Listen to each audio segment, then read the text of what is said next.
A coragem de ser imperfeito. Como aceitar a própria vulnerabilidade, vencer a vergonha e ousar ser quem você é, pode levá-lo a uma vida mais plena. Prólogo.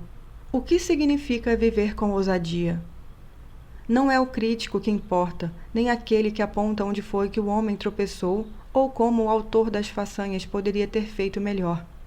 O crédito pertence ao homem que está por inteiro na arena da vida, cujo rosto está manchado de poeira, suor e sangue, que luta bravamente, que erra, que decepciona, porque não há esforço sem erros e decepções, mas que, na verdade, se empenha em seus feitos, que conhece o entusiasmo, as grandes paixões, que se entrega a uma causa digna, que, na melhor das hipóteses, conhece no final o triunfo da grande conquista e que, na pior, se fracassar, ao menos fracassa ousando grandemente.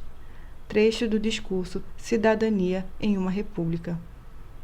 As palavras do ex-presidente americano ecoam tudo o que aprendi em mais de uma década de pesquisa sobre vulnerabilidade. Vulnerabilidade não é conhecer vitória ou derrota, é compreender a necessidade de ambas e se envolver, se entregar por inteiro. Vulnerabilidade não é fraqueza, e a incerteza, os riscos e a exposição emocional que enfrentamos todos os dias não são opcionais. Nossa única escolha tem a ver com o compromisso. A vontade de assumir os riscos e de se comprometer com a nossa vulnerabilidade determina o alcance de nossa coragem e clareza de nosso propósito. Por outro lado, o nível em que nos protegemos de ficar vulneráveis é uma medida de nosso medo e de nosso isolamento em relação à vida. Quando passamos uma existência inteira esperando até nos tornarmos à prova de bala ou perfeitos para entrar no jogo, para entrar na arena da vida, sacrificamos relacionamentos e oportunidades que podem ser irrecuperáveis. Desperdiçamos nosso tempo precioso e viramos as costas para os nossos talentos, aquelas contribuições exclusivas que somente nós podemos dar. Ser perfeito e à prova de bala são conceitos bastante sedutores, mas que não existem na realidade humana. Devemos respirar fundo e entrar na arena, qualquer que seja ela. Um novo relacionamento, um encontro importante, uma conversa difícil em família ou uma contribuição criativa. Em vez de nos sentarmos à beira do caminho e vivermos de julgamentos e críticas, nós devemos ousar aparecer e deixar que nos vejam. Isso é vulnerabilidade, isso é a coragem de ser imperfeito. Isso é viver com ousadia. Introdução. Minhas aventuras na arena da vida. Passei a vida inteira tentando contornar e vencer a vulnerabilidade. Tenho aversão a incertezas e a exposições emocionais.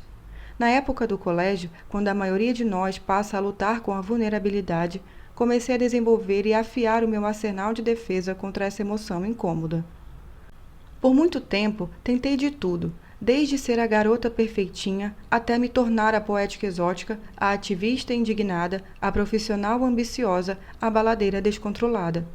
À primeira vista, esses papéis podem parecer estágios de desenvolvimento razoáveis, se não previsíveis, mas eles eram mais do que isso para mim.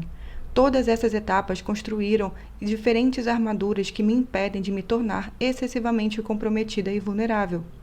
Cada tática era construída sobre a mesma premissa: manter todo mundo a uma distância segura e sempre ter uma saída estratégica. Apesar do meu medo da vulnerabilidade, sei que herdei um coração amoroso e um caráter solidário.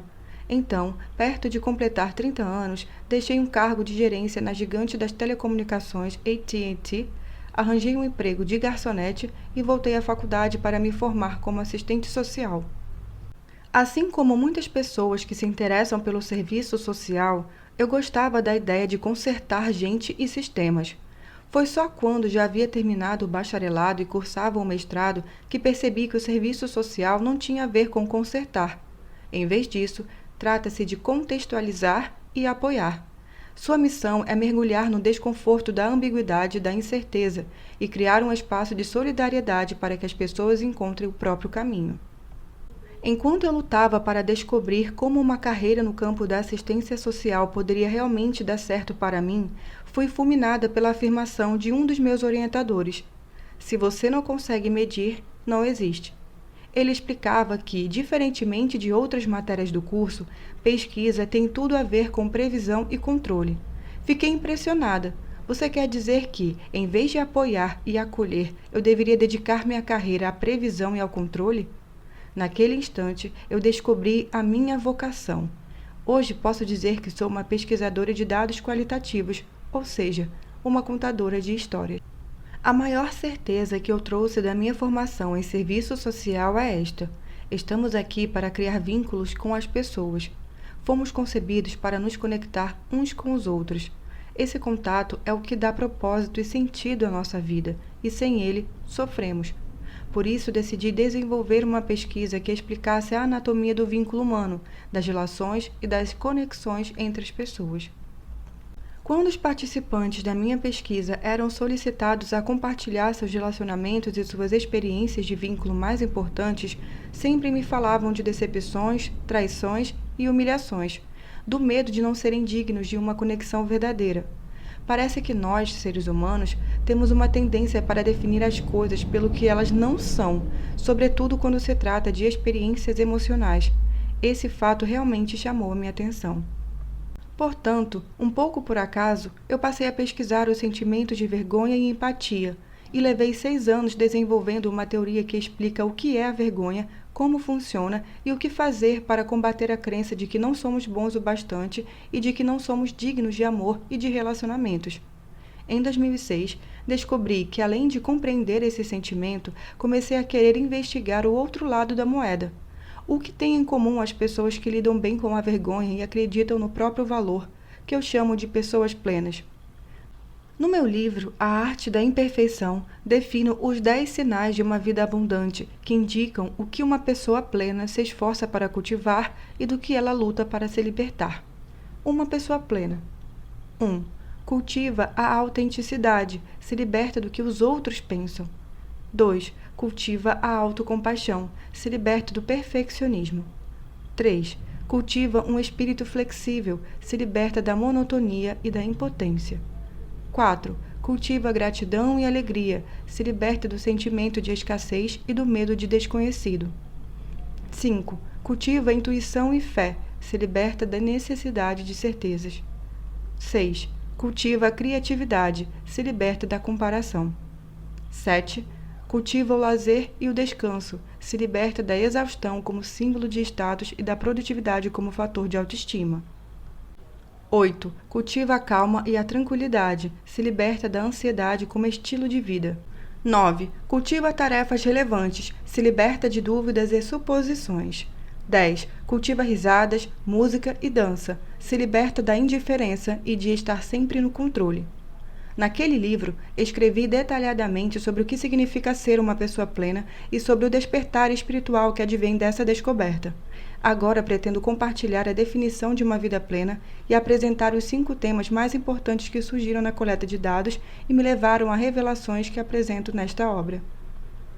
Viver plenamente quer dizer abraçar a vida a partir de um sentimento de amor próprio.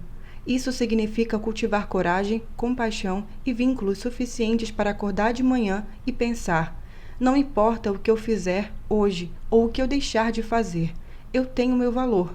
E ir para a cama à noite e dizer: sim, eu sou imperfeito, vulnerável e às vezes tenho medo, mas isso não muda a verdade de que também sou corajoso e merecedor de amor e aceitação.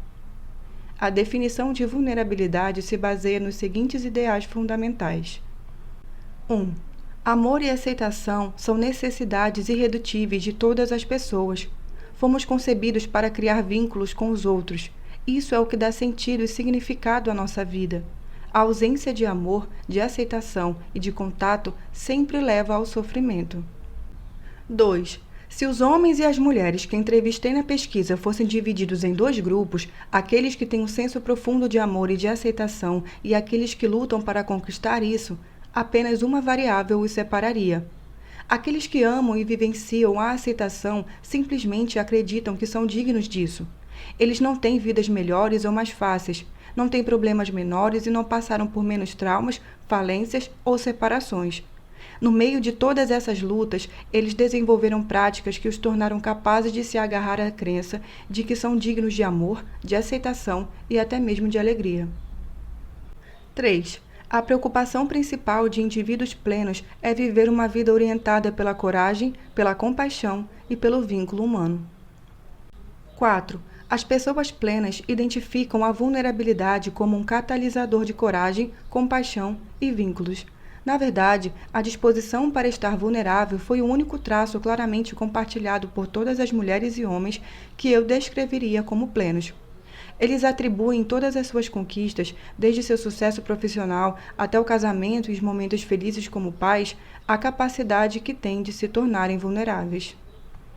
Desde o início das minhas pesquisas, abraçar a vulnerabilidade surgiu como uma temática importante. A relação entre esta e as outras emoções que estudei ficou clara para mim. Nos livros anteriores, eu havia presumido que as relações entre vulnerabilidade e conceitos diferentes como vergonha, aceitação e autovalorização fossem coincidências. Só depois de 12 anos investigando cada vez mais fundo essa questão, compreendi o papel que a vulnerabilidade desempenha em nossa vida. Ela é o âmago, o centro das experiências humanas significativas. Essa nova informação me trouxe um grande dilema. Por um lado, como é possível falar sobre a importância da vulnerabilidade de forma honesta e relevante sem que eu mesma esteja vulnerável? Por outro, como é possível estar vulnerável sem sacrificar a própria legitimidade como pesquisadora? Acredito que a receptividade emocional seja motivo de vergonha para muitos acadêmicos. No início da nossa formação, somos ensinados que manter uma distância prudente e certo grau de inacessibilidade contribuem para o prestígio do pesquisador, e que caso ele se envolva de maneira excessivamente emocional, suas credenciais poderão ser questionadas. Se em muitos ambientes ser uma pessoa pedante é um insulto, na Torre de Marfim do mundo acadêmico, somos instruídos a vestir o formalismo como se fosse uma armadura. Meu momento para ousar grandemente, como Theodore Roosevelt estimulou seus cidadãos a fazer, chegou em junho de 2010, quando fui convidada a falar em Hudson no evento da TED, uma entidade sem fins lucrativos do universo da tecnologia, do entretenimento e do design, que é dedicada às ideias que vale a pena espalhar. A TED e os organizadores deste evento reúnem os pensadores e ativistas mais fascinantes do mundo e os desafiam a dar a palestra de suas vidas, no máximo em 18 minutos. Eu esperava que os organizadores de eventos como esses ficassem um pouco tensos e receosos com o conteúdo da palestra de alguém que se dedica a pesquisar a vergonha e a vulnerabilidade. Porém, quando perguntei à equipe da TED sobre o que queriam que eu falasse, a resposta foi: "Nós gostamos muito do seu trabalho. Fale sobre o que mais a impressiona. Mostre o seu melhor. Estamos felizes por tê-la em nosso evento." Adorei e, ao mesmo tempo, detestei a liberdade daquele convite. Eu oscilava entre me entregar ao desamparo e buscar refúgio nos velhos amigos, planejamento e controle. Decidi encarar o desafio. Minha decisão de viver com ousadia derivou menos da minha autoconfiança e mais da fé em minha pesquisa. Sei que sou uma pessoa pesquisadora e acreditava que as conclusões que havia obtido das informações coletadas eram válidas e confiáveis. Também tratei de me convencer de que o evento não era uma coisa de outro mundo. É em Hudson, para uma plateia pequena. Na pior das hipóteses, 500 pessoas no auditório, mais umas poucas assistindo ao vivo pela internet, achariam que eu sou uma louca. Na manhã seguinte à palestra, acordei com uma das piores ressacas de vulnerabilidade da minha vida. Você conhece aquela sensação de acordar e tudo parecer bem até que a lembrança de ter se revelado demais invade a sua mente e você quer se esconder debaixo das cobertas? Mas não havia mais para onde correr. 6 meses depois, recebi um e-mail dos curadores da TED Hudson me parabenizando pelo fato de a palestra estar sendo incluída no site principal da organização. Eu sabia que isso era bom, uma honraria cobiçada, mas fiquei apavorada. Em primeiro lugar, eu já estava me habituando à ideia de apenas 500 pessoas acharem que eu era louca. Em segundo, numa cultura repleta de críticos e invejosos, sempre me senti mais segura em minha carreira, permanecendo longe dos holofotes. Olhando para trás, não tenho certeza de como responderia àquele e-mail se soubesse que meu vídeo sobre vulnerabilidade se tornaria um sucesso e que, ironicamente, me faria sentir tão desconfortável, vulnerável e exposta. Hoje, essa palestra é uma das mais visitadas no site TED.com, com mais de 5 milhões de acessos e tradução para 38 idiomas. mas nunca tive coragem de assistir ao vídeo. Fico feliz por ter chegado lá, mas essa exposição ainda faz com que eu me sinta realmente constrangida. O ano de 2010 foi o da palestra Ted Hudson, e 2011 foi o ano de dar continuidade a ela. Atravessei os Estados Unidos falando para grupos variados, desde empresas da lista da Fortuna 500, coaches de liderança e militares, até advogados, grupos de pais e estudantes. Em 2012, fui convidada para dar outra palestra na conferência principal da TED em Long Beach, na Califórnia. Para mim, essa foi minha oportunidade para divulgar o trabalho que tinha sido a base de toda a minha pesquisa. Falei sobre a vergonha e sobre como nós precisamos compreendê-la e superá-la se quisermos verdadeiramente viver com ousadia. Minhas palestras em empresas quase sempre giram em torno de liderança, criatividade e inovação. Desde os executivos de alto nível até os profissionais da linha de frente, os problemas mais significativos que todos admitiram enfrentar se originam na desmotivação, da falta de um feedback de qualidade, do medo de ficar ultrapassado em meio às mudanças aceleradas e, por fim, da necessidade de uma maior clareza de objetivos. Se quisermos reacender a novidade e a paixão, precisamos de rehumanizar o trabalho. Quando a vergonha se torna um estilo de gerenciamento, a motivação vai embora. Quando errar não é uma opção, não existe aprendizado, criatividade ou inovação. Quando se trata de criar filhos, a prática de estigmatizar mães e pais como bons ou maus é ao mesmo tempo exagerada e destrutiva, e transforma a criação de filhos em um campo minado. As questões fundamentais para os pais deveriam ser: você está comprometido? Você está atento? Se estiverem, preparem-se para cometer muitos erros e tomar decisões ruins. Perfeição não existe, e o que torna os filhos felizes nem sempre os prepara para serem adultos corajosos e comprometidos. O mesmo serve para as escolas. Nesse contexto, não foi encontrado um problema sequer que não fosse atribuído a alguma combinação entre a desmotivação de pais, professores, diretores e alunos e o conflito de interesses que competem entre si para a definição de um objetivo. O maior desafio e também o elemento mais gratificante do meu trabalho é conseguir ser, ao mesmo tempo, uma construtora de mapas e uma viajante. Meus mapas ou teorias sobre vergonha, plenitude e vulnerabilidade não foram construídos a partir das experiências de minhas viagens, mas a partir das informações que coletei nos últimos 12 anos, as vivências de milhares de homens e mulheres que dão passos largos na direção em que eu e muitos outros queremos orientar nossas vidas. O que todos nós temos em comum é a verdade que constitui a essência deste livro. O que nós sabemos tem importância, mas quem nós somos importa muito mais. Ser, em vez de saber, exige atitude e disposição para se deixar ser visto. Isso requer viver com ousadia, estar vulnerável. O primeiro passo dessa viagem é entender onde estamos, contra o que lutamos e onde precisamos chegar. Creio que poderemos fazer isso melhor ao examinarmos a ideia tão difundida de nunca nos julgarmos bons o bastante. Capítulo 1. Escassez. Por dentro da cultura de não ser bom o bastante.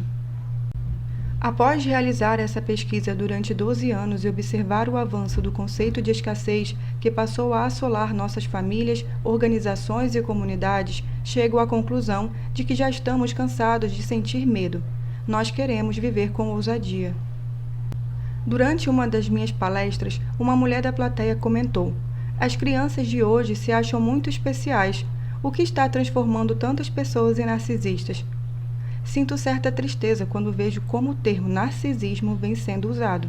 O Facebook é tão narcisista porque as pessoas acham que o que elas fazem é tão especial e é tão importante. As crianças são tão narcisistas. É sempre eu e eu. Meu chefe é narcisista demais. Ele se acha melhor do que todo mundo e está sempre rebaixando os outros. E enquanto os leigos usam narcisismo como um diagnóstico que serve para tudo, desde a arrogância até o comportamento rude, os pesquisadores profissionais ligados à saúde física e mental estão testando a elasticidade do conceito de todas as formas imagináveis. Recentemente, um grupo de pesquisadores fez uma análise em 3 décadas de canções que chegaram ao topo das paradas de sucesso. Eles registraram uma tendência estatística significativa para o narcisismo e a hostilidade na música popular. Em consonância com a hipótese, encontraram uma diminuição expressiva do uso de nós e nosso e um aumento do uso de eu e meu. Pesquisadores também relataram um declínio das palavras relacionadas à solidariedade e emoções positivas, e um aumento das palavras relacionadas à ira de comportamentos antissociais, como ódio e matar. Dois pesquisadores da equipe Jim Twenge e Kate Campbell, autores do livro A Epidemia do Narcisismo, argumentaram que a incidência do transtorno de personalidade narcisista mais que dobrou nos Estados Unidos nos últimos 10 anos. Então é isso? Estamos cercados de narcisistas? Nós nos transformamos em uma sociedade de pessoas egoístas e pretensiosas que só se interessam por poder, sucesso, beleza e em se tornarem importantes? Será que estamos com o ego tão inflado que acreditamos ser superiores mesmo quando não estamos contribuindo com nada relevante nem produzindo algo de valor?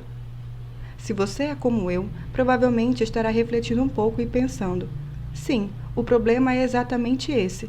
Não comigo, é claro, mas em termos gerais, esse parece ser mesmo a situação. É reconfortante ter uma explicação, principalmente uma que faça com que nos sintamos melhor a respeito de nós mesmos e deposite a culpa nos outros.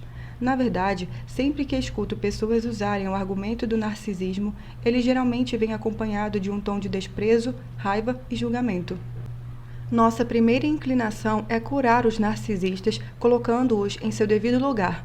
Não importa se estou falando com professores, grandes executivos ou meus vizinhos, a reação é a mesma. Esses egocêntricos têm que saber que não são especiais, que não estão com essa bola toda, que não são os reis da cocada preta e que precisam descer do salto alto. O tema do narcisismo penetrou tanto na consciência social que a maioria das pessoas os associa, corretamente, a um padrão de comportamento que inclui ideias de grandeza, uma necessidade gritante de admiração e falta de empatia. O que quase ninguém compreende é que todo o nível de gravidade nesse diagnóstico está determinado pelo medo da humilhação, o que significa que não consertamos o narcisismo de alguém colocando a pessoa no lugar dela e lembrando-a de suas imperfeições e de sua mediocridade. A humilhação está mais para a causa desses comportamentos do que para a sua cura. Analisando o narcisismo pelas lentes da vulnerabilidade. Diagnosticar e rotular pessoas cujas batalhas são mais contextuais ou adquiridas do que genéticas ou orgânicas é, com frequência, bem mais prejudicial do que útil para a cura e a mudança. Catalogar o problema colocando foco em quem as pessoas são, em vez de nas escolhas que elas estão fazendo, deixa todo mundo isento. Que pena, eu sou assim. Como acredito que devemos responsabilizar as pessoas por seus comportamentos, não estou falando aqui de culpar o sistema, mas de entender as causas para que seja possível lidar com os problemas. Costuma ser útil identificar modelos de comportamento e entender o que eles podem indicar, mas isso é bem diferente de ser definido por um diagnóstico, algo que, como mostra a minha pesquisa, geralmente aumenta o medo da vergonha e impede as pessoas de procurarem ajudas. Precisamos compreender essas tendências e influências comportamentais, mas considero mais proveitoso e até mais transformador em muitos casos examinar os modelos de comportamento pelas lentes da vulnerabilidade.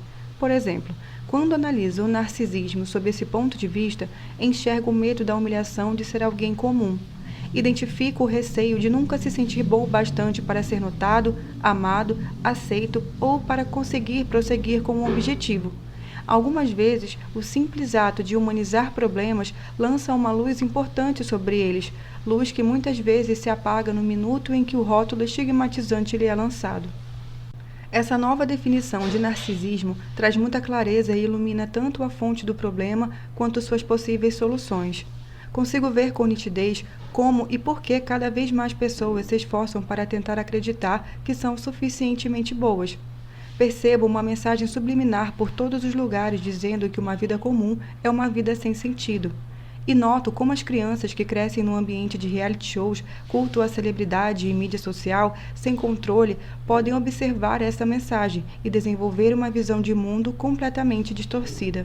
O meu valor é dado pela quantidade de pessoas que curtem minhas postagens no Facebook ou no Instagram. Pelo fato de sermos todos suscetíveis à propaganda de massa que deflagra tais comportamentos, essa nova lente de observação remove a oposição, nós versus aqueles malditos narcisistas. A vontade de acreditar que o que estamos fazendo tem importância é facilmente confundida com o estímulo para sermos extraordinários. É sedutor usar o parâmetro do culto à celebridade para medir a significância ou a insignificância de nossas vidas. As ideias de grandeza e a necessidade de admiração parecem um bálsamo para aliviar a dor de sermos tão comuns e inadequados. Sim, esses pensamentos e comportamentos, no final, causam mais dor e levam a mais isolamento. Porém, quando estamos sofrendo e o amor e o relacionamento estão pesando na balança, nós nos agarramos àquilo que parece nos oferecer maior proteção. Certamente, existem situações em que o diagnóstico pode ser necessário para que o tratamento correto seja encontrado, mas todo mundo também pode ser beneficiado pela abordagem dos conflitos através das lentes da vulnerabilidade. Sempre é possível encontrar e aprender alguma coisa quando consideramos as questões a seguir. 1. Quais são as mensagens e as expectativas que definem a sociedade em que vivemos? Como a cultura social influencia nossos comportamentos? 2. De que maneira as dificuldades que enfrentamos produzem comportamentos cujo objetivo principal é nos proteger? 3. Como nossos comportamentos, pensamentos e emoções estão relacionados à vulnerabilidade e à necessidade de um forte sentido de valorização? Voltando à problemática anterior sobre estarmos ou não cercados de pessoas com transtorno de personalidade narcisista, acredito que existe uma poderosa influência social em ação agora mesmo, e que o medo de ser comum faça parte dela, mas tenho certeza de que a resposta está em uma camada mais profunda. Para encontrar a fonte, devemos passar longe da linguagem abusiva e estigmatizante. Se ampliarmos a perspectiva, a visão muda. Sem perder de vista os problemas que viemos discutindo, podemos enxergá-los como parte de um quadro maior. Isso nos permite identificar perfeitamente a maior influência cultural de nossa época, o contexto capaz de explicar o que todos identificam como uma epidemia de narcisismo. Além disso, ele também proporciona uma visão panorâmica das ideologias, dos comportamentos e dos sentimentos que estão transformando lentamente quem nós somos e a maneira como vivemos, nos relacionamos, trabalhamos, lideramos, cuidamos dos filhos, governamos, ensinamos e nos conectamos uns com os outros. Esse contexto a que me refiro é a nossa cultura da escassez. Escassez, o problema de nunca ser bom o bastante. Um aspecto crucial do meu trabalho é encontrar uma linguagem que expresse com precisão os dados obtidos e também seja profundamente compreendida pelos participantes da pesquisa. Quando as pessoas ouvem ou leem a frase "nunca ser o bastante", levam apenas alguns segundos para começarem a preencher as lacunas. Nunca ser bom o bastante, nunca ser perfeito o bastante, nunca ser magro o bastante, nunca ser poderoso o bastante, nunca ser bem-sucedido o bastante, nunca ser inteligente o bastante, nunca ser correto o bastante, nunca ser seguro o bastante, nunca ser extraordinário o bastante.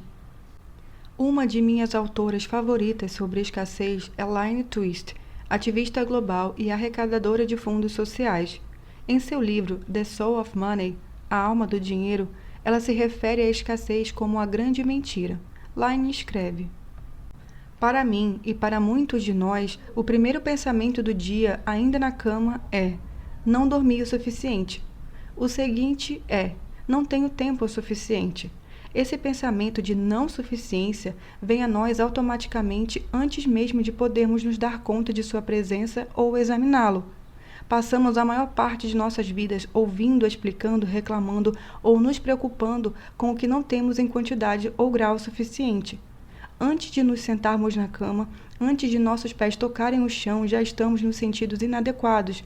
Já ficamos para trás, já perdemos, já damos falta de alguma coisa. E quando voltamos para a cama à noite, nossa mente recita uma ladainha de coisas que não conseguimos ou não fizemos naquele dia. Vamos dormir com o peso desses pensamentos e despertamos para lamentar mais faltas. Essa situação interna de escassez, essa tendência mental à escassez, habita no âmago do ciúme, da cobiça, do preconceito e de nossas interações com a vida. A escassez, portanto, é o problema de nunca ser ou ter o bastante. Ela triunfa em uma sociedade onde todos estão hiperconscientes da falta. Tudo, de segurança e amor até dinheiro e recursos, passa por uma sensação de inadequação ou falta. Gastamos uma enormidade de tempo calculando quanto temos, não temos, queremos ou poderemos ter e quanto todos os outros têm, precisam e querem ter. O que torna essa avaliação constante tão desoladora é que quase sempre comparamos nossa vida, nosso casamento, nossa família e nosso trabalho com a visão de perfeição inatingível propagada pela mídia. Ou então comparamos nossa realidade com a visão ficcional de quanto alguém próximo de nós já conquistou. A nostalgia do passado também é uma forma perigosa de comparação. Repare com que frequência você compara sua vida atual com uma lembrança de bem-estar que a nostalgia editou em sua mente, mas que nunca existiu de verdade. Lembra de quando... bons tempos. A fonte da escassez. A escassez não se instala numa cultura da noite para o dia. O sentimento de falta e privação florescem em sociedade com tendência à vergonha e à humilhação e que estejam profundamente enraizadas na comparação e despedaçadas pela desmotivação. Quando menciono uma cultura com tendência à vergonha, não quero dizer que tenhamos vergonha de nossa identidade coletiva, mas que há muitos entre nós sofrendo com a questão da desvalorização que vem modelando a sociedade. Nos últimos 10 anos, testemunhei grandes mudanças no zeitgeist do meu país. Identifiquei essas transformações por meio da coleta de dados e as reconheci nos rostos das pessoas que encontrei, entrevistei e com quem conversei. O mundo nunca esteve numa situação tranquila, mas a década passada foi tão traumática para um grande número de pessoas que isso chegou a causar mudanças em nossa sociedade. Passamos pelo 11 de setembro por várias guerras, recessão, desastres naturais de enormes proporções e pelo aumento da violência gratuita e dos assassinatos em escolas.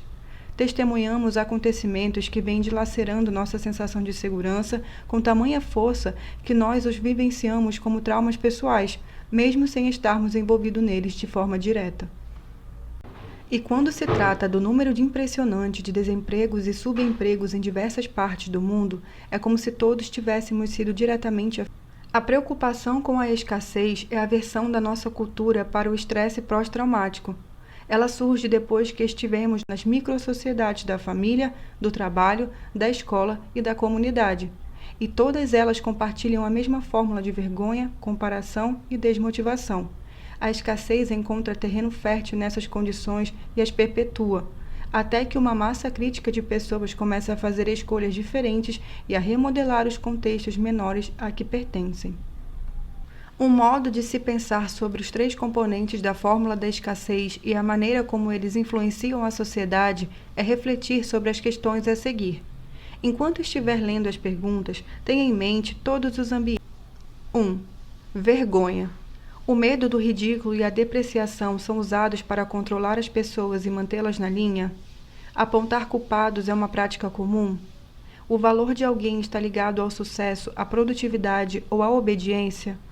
Humilhações e linguagens abusivas são frequentes? E quanto ao favoritismo? O perfeccionismo é uma realidade? 2. Comparação. A competição saudável pode ser benéfica, mas há comparação e disputa o tempo todo, velada ou abertamente? A criatividade tem sido sufocada? As pessoas são confinadas a padrões estreitos em vez de serem valorizadas por suas contribuições e é mais fácil ficar quieto do que compartilhar ideias, histórias e experiências. A impressão geral é de que ninguém está realmente prestando atenção ou escutando. Todos estão se esforçando para serem vistos ou ouvidos. Quando vejo essas perguntas e penso sobre a nossa microsociedade, a mídia e o panorama social, econômico e político, minhas respostas são sim, sim e sim.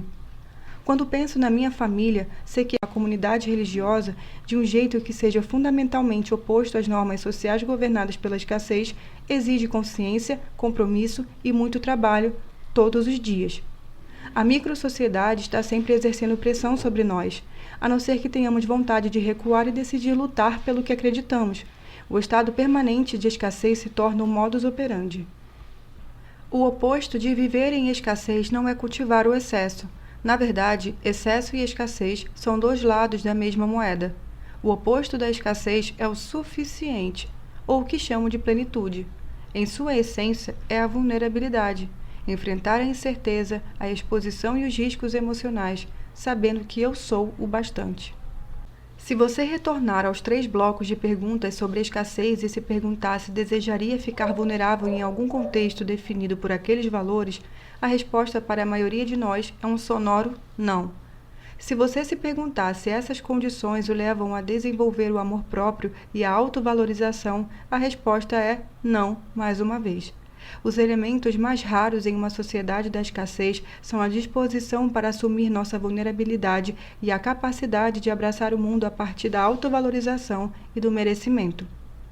Após realizar essa pesquisa durante 12 anos e observar o avanço do conceito de escassez, que passou a assolar nossas famílias, organizações e comunidades, chego à conclusão de que já estamos cansados de sentir medo.